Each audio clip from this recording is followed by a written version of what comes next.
আজকে তো আমি সেই একটা রেসিপি নিয়ে এসেছি। মানে এক কথা বলা যায় অসাধারণ। আর এটা তো সবাই পছন্দ করে। আমার বিশ্বাস সবার পছন্দ হবে এবং অনেকেই পছন্দ করে। হ্যালো এভরিওয়ান, আসসালামু আলাইকুম। সবাই কেমন আছেন? নিশ্চয়ই ভালো আছেন। আমি কিন্তু আপনাদের দোয়ায় খুবই ভালো আছি, আলহামদুলিল্লাহ। তা আজকে আমি সিমের বিচি দিয়ে কই মাছটা রান্না করব। কম বেশি তো সবাই খান। আর কই মাছ দিয়ে খান কিনা আমি জানি না। কোন মাছ দিয়ে খান, কোন মাছ দিয়ে সিমের বিচি খুব টেস্ট লাগে আমি কিন্তু জানি না। কিন্তু আমার বাসায় ছিল কই মাছ। এখন এটাই দিয়েই রান্না করব। এটা আমি ডিসিশন নিয়েছি। তো তারপরে কই মাছগুলো ধুয়ে নিয়েছিলাম। ধুয়ে আবার এটাকে কেটে নিলাম। কেটে আবার আমি ভালো করে এটাকে ধুয়ে নিয়েছি।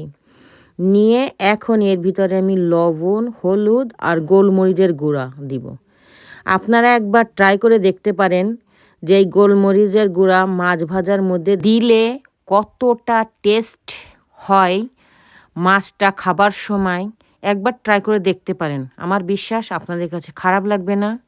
অবশ্যই যখন মাছ ভাজবেন তখনও ট্রাই করবেন বারবার। তো আমার কিন্তু এটা মাখিয়ে আমি আধা ঘন্টা রেখে দিয়েছিলাম। আর এপাশে প্যানে আমি তেল গরম করে নিয়েছি। এখন মাছগুলো এটা আমি ভেজে নিব। তো মাছটা কিন্তু আমি একটু কড়া করেই ভেজে নিব। মনে করেন যদি আপনার মনে হয় যে মাছটা লেগে গিয়েছে তাহলে আপনি চুলা বন্ধ করে দিয়ে মাছটা উল্টে দিতে পারেন। তা আমার মনে হলো মাছটা কেন যেন লেগে গেছে জানি না। তো আমি চুলা বন্ধ করে রেখে দিয়েছিলাম ২ থেকে ৩ মিনিট। মাছটা দেখুন উপরে উঠে এসেছে।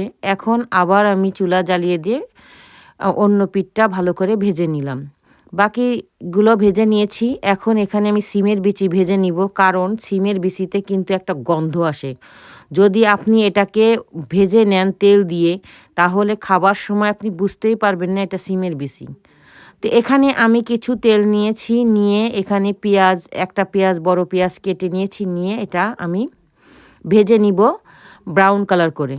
তা আমার হয়েছে কি, আমি যে মশলাগুলো ভিজিয়ে রেখেছিলাম সেই মশলাগুলার ভিডিওটা ডিলিট হয়ে গেছে। তা সেখানে আমি হাফ চামচ আদা, হাফ চামচ রসুন, হাফ চামচ ধনের গুঁড়া, হাফ চামচ জিরার গুঁড়া, হাফ চামচ হলুদের গুঁড়া, লবণ দিয়েছি স্বাদ মতো, শুকনো মরিচ দিয়েছি আমি ১ চামচের মতো। তা সব দিয়ে এখন এটাকে আমি কষিয়ে নিয়েছি, কারণ আমার ভিডিওটা ডিলিট হয়ে গিয়েছে, আই এম সরি।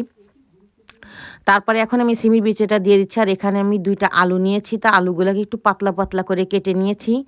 এখন এর সাথে মাছও আমি দিয়ে দেবো কিন্তু একই সাথে, কারণ আলুটাও একটু সফট আর সিমের বিচি তো ভেজেছি চুলায়, ওটাও কিন্তু হাফ সিদ্ধ হয়ে গেছে। এখন এইগুলোকে আমি একসাথে করে একটু কষিয়ে নিব। মাছগুলো কষিয়ে নিলে হবে কি মশলাটা মাছের ভিতরে চলে আসবে। তারপর যখন আপনি পানি দিয়ে রান্না করে নেবেন তখন মাছটা একদম পারফেক্ট হবে। এজন্য আমি একসাথে দিয়ে ২ থেকে ৩ মিনিট ঢাকনি দিয়ে ঢেকে কিন্তু কষিয়ে নিয়েছি। নিয়ে এখন আমি এখানে ১.৫ গ্লাসের মতো পানি দিব। তা দেখুন ১.৫ গ্লাসের মতো পানি দিয়ে নাড়িয়ে দিব। নাড়িয়ে দিয়ে ঢাকনি দিয়ে ঢেকে আমি ১০ থেকে ১২ মিনিট এটাকে রান্না করে নিব ঢাকনি দিয়ে ঢেকে। তা দেখুন আমি কিন্তু ১০ মিনিট পরে ফিরে এসেছি। এখন এর উপরে আমি কিছু টমেটো দিয়ে দিব এবং আপনি চাইলে কিন্তু কিছু ধনিয়া পাতা ইউজ করতে পারেন। তা আমার বাসায় ধনিয়া পাতা ছিল না, যার কারণে আমি দিতে পারিনি। ধনিয়া পাতা দিলে টেস্টটা খুব ভালো আসতো এবং ঘ্রাণটাও সুন্দর আসতো। তা মাছ ভাজা অবশ্যই ধনিয়া পাতা ইউজ করতে হয়। তা আমি আরও ২ থেকে ৩ মিনিট এটাকে রান্না করে নিব টমেটোগুলো সিদ্ধ হয়ে পর্যন্ত। তা দেখুন আমার হয়ে গেছে। এখন আমি এটাকে হাত দিয়ে ২ পাশে ধরে একটু নাড়িয়ে দিব। চামচ দিয়ে নাড়াতে হবে না, কারণ মাছগুলো ভেঙে যেতে পারে এজন্য। এখন এটা নাড়িয়ে দিয়ে আমি বাটিতে পরিবেশন করব। তা দেখুন কালারটা কত সুন্দর এসেছে আর দেখতে কত সুন্দর হয়েছে, খেতে না কতটা মজা হয়েছে। তা আমি এটা বাটিতে পরিবেশন করেছি। আমি জানি না আপনাদের কাছে আমার এই ভিডিও কেমন লেগেছে।